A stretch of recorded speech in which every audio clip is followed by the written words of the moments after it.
Alors que le féminisme cherche à promouvoir l'égalité des sexes et à donner une voix à toutes les femmes, le silence de certaines associations et mouvements sur les violences spécifiques dont sont victimes les femmes israéliennes est notable, et notamment dans la presse féminine. Le silence entourant les défis auxquels sont confrontées les femmes israéliennes dans des situations de conflit soulève des questions importantes quant à l'universalité de la solidarité féministe.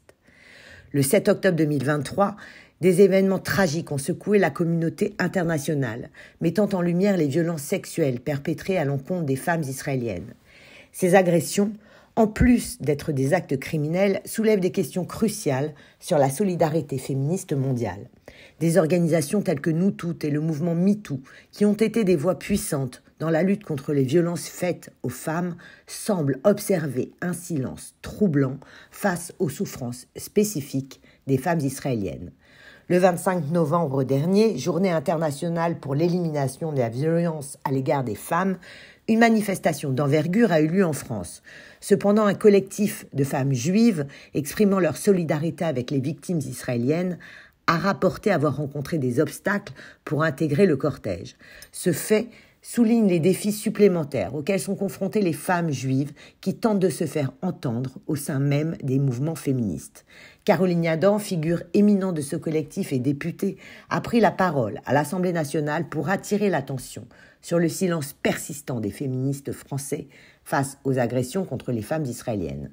Son discours a mis en lumière la nécessité de reconnaître toutes les expériences féminines, indépendamment de leur origine géographique ou culturelle, dans la lutte contre les violences de genre.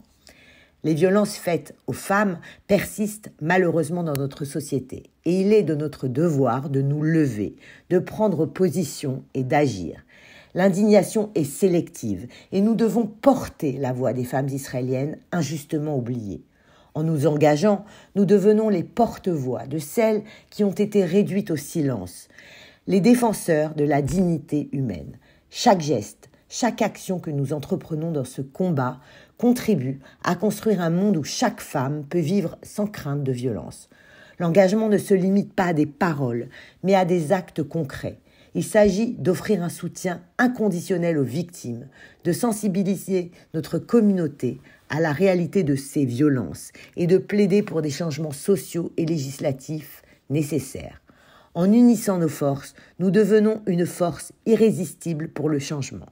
Rappelez-vous que chaque minute compte. Alors, je vous invite à vous engager avec passion et détermination.